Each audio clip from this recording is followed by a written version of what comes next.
या वजारत दाखिला हो या पाकिस्तान के किसी और एग्जीक्यूटिव अथॉरिटी हो, उसके पास कोई इख्तियार नहीं है कि वो इलेक्शन कमीशन के इलेक्शन कराने के अमल के ऊपर रखना डाले।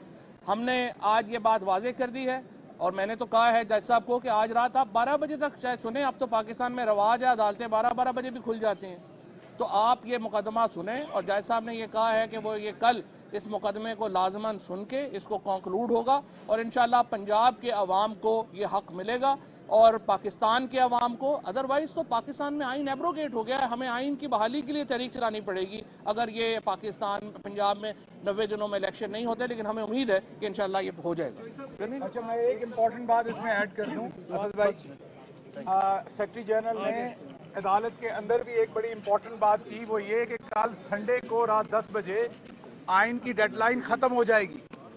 आइन की जो डेडलाइन है, क्योंकि 7 दिन का टाइम चाहिए स्केड्यूल के बाद और फिर 54 दिन का स्केड्यूल चाहिए, तो कल संडे को रात 10 बजे के बाद आइन की डेडलाइन खत्म हो जाएगी, उससे पहले इसका ऐलान होना चाहिए।